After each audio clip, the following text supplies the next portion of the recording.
for technology and leadership in technological field, and for remarkable standards of quality.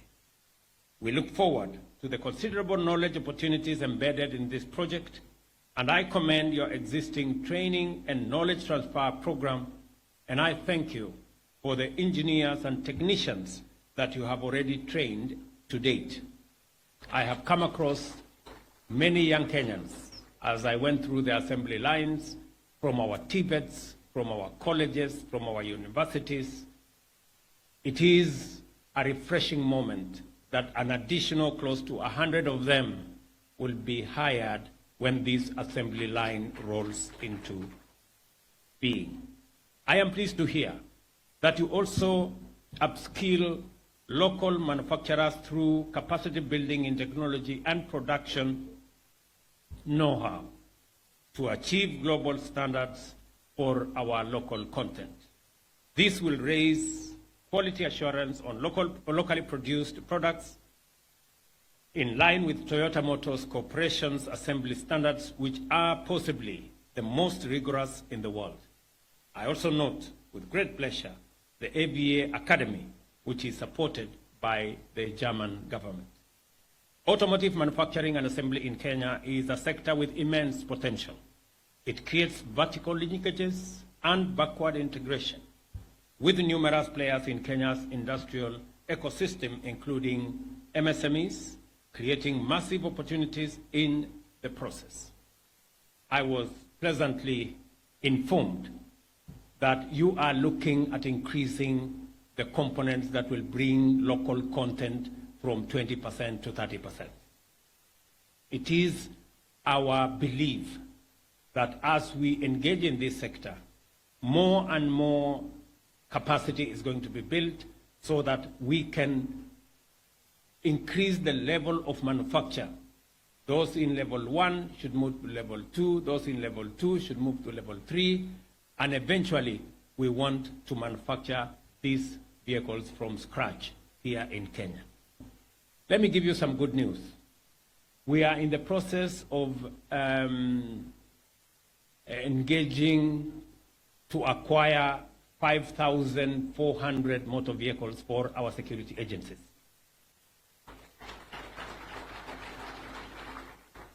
These motor vehicles, we are going to insist that only those vehicles that are assembled at level 3 will qualify to be supplied by our local assembly manufacturers. We are not going to acquire any vehicle that doesn't have the fingerprints of the young people in Kenya on them.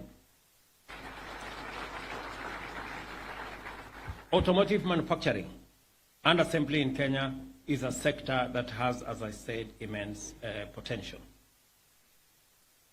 The industry composition, as it stands today, is below the required potential. We have only one original equipment manufacturer, 5 motor vehicle assemblers, and 32 registered motorcycle assemblers, 27 being operational, of which 14 specialize in electric motor vehicles. I want to ask the management of this facility and CFAO as a company that, with partnership with the government of Kenya, we are looking forward to moving away from the motor vehicles that we are currently assembling in Kenya. And we are encouraging you, and we will work with you to see what additional incentives we can put in place so that you can manufacture electric vehicles in Kenya. We think there is great opportunity, there is tremendous potential for us to manufacture e-vehicles, e-buses, and the whole array. And with you, we can develop the infrastructure to support e-mobility in the Republic of Kenya as we eliminate carbon footprint across all sectors. The industry composition as it stands today, as I said, is below potential. And these many players that I have talked about have a combined annual capacity of 46,000 vehicles and 300,000 motorcycles, respectively. However, all the assemblers are operating at between 20 and 30% capacity. This is the time to reverse this and to tap into the full potential of the manufacturing capacity of all the assemblers in Kenya.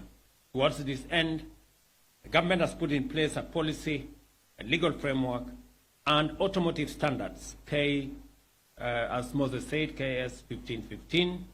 However, the implementation of this policy has delayed due to various emerging issues.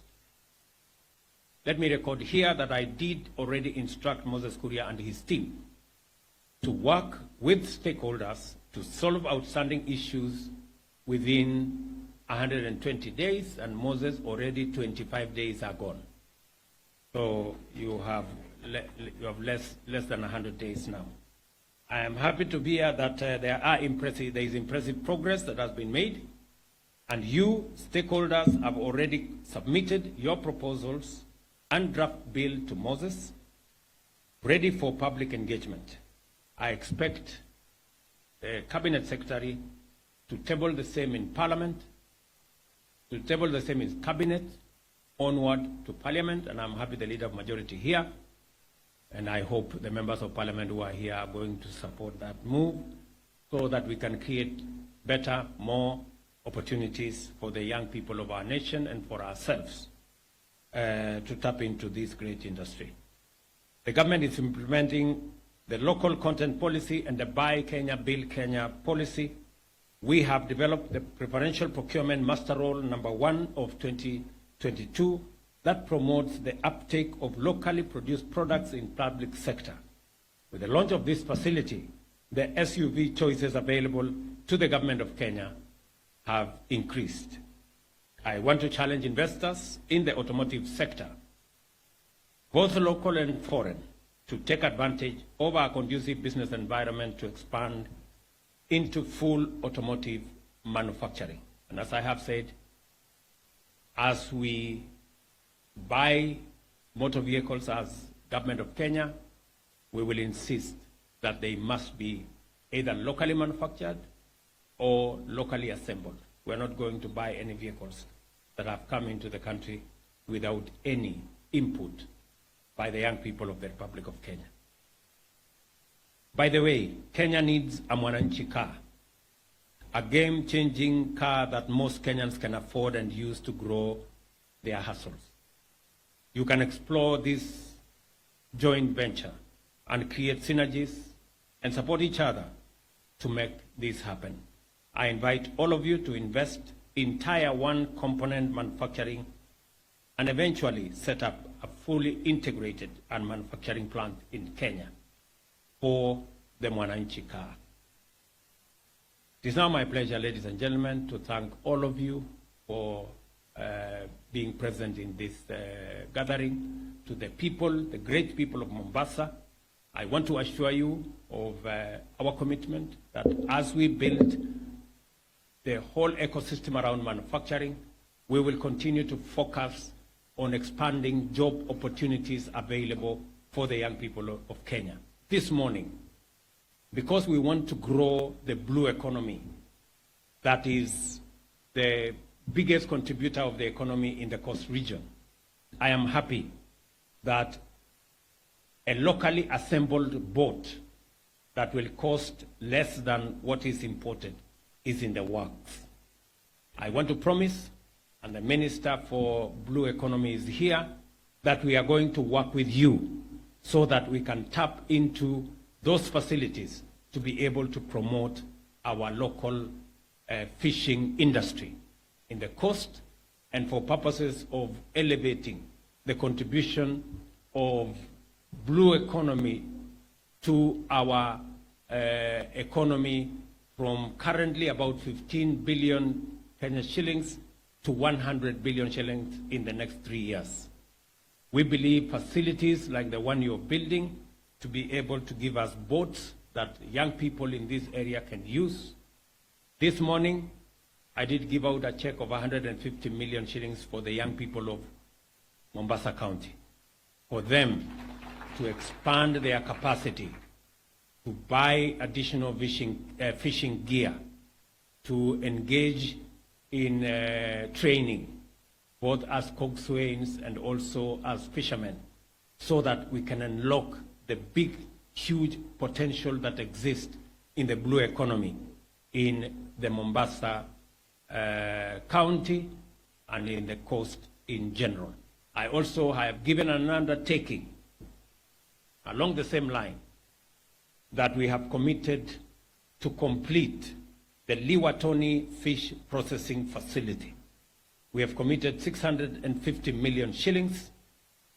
I have instructed for the release of the first 300 million shillings in the next 1 month, because we want to unlock the potential, as I have said, of the blue economy, use the ocean resources to be able to create more jobs, drive the economy of this county, and also provide food security for the people of Kenya. Let me also say that as we engage in that, the other infrastructure that is required, including here in Likoni, where we were building a fish market that has stalled, I want to assure you that we will unlock that, and we want to complete the that fish market in the next 3 months. I also want to promise the people of Mombasa, here in Kidongo, that we are going to put 100 million shillings there to build a fish landing facility complete with cold rooms, so that we can provide opportunities for the young people of this county and for the people of Mombasa to tap into the blue economy ecosystem, to create jobs and be able to enhance our food security. Together, we're going to move ahead. I am very confident. I have listened to the governor of Mombasa. I have listened to the members of parliament in this region. And I think we are all agreed that in our political equation, as a democracy, as a people who believe in constitutionalism and the rule of law, there cannot be space for violence in our political equation. We must, as a people, as a country, that it is not going to be business as usual. It is not going to be part of going forward as a nation, that we can engage in politics that destroys property, that causes loss of life, that destroys public infrastructure, that is not going to be the way. And whatever it takes, we must do together as a nation to make sure that we build our country, we provide opportunity for the young people of our nation. And I am very happy that in Mombasa, in the last 8 months, we have hired another 500 teachers to teach the children of Mombasa County. And I want to give my assurance to the people of Mombasa that as we build Kenya, Mombasa will be front and center, making sure that we move along together.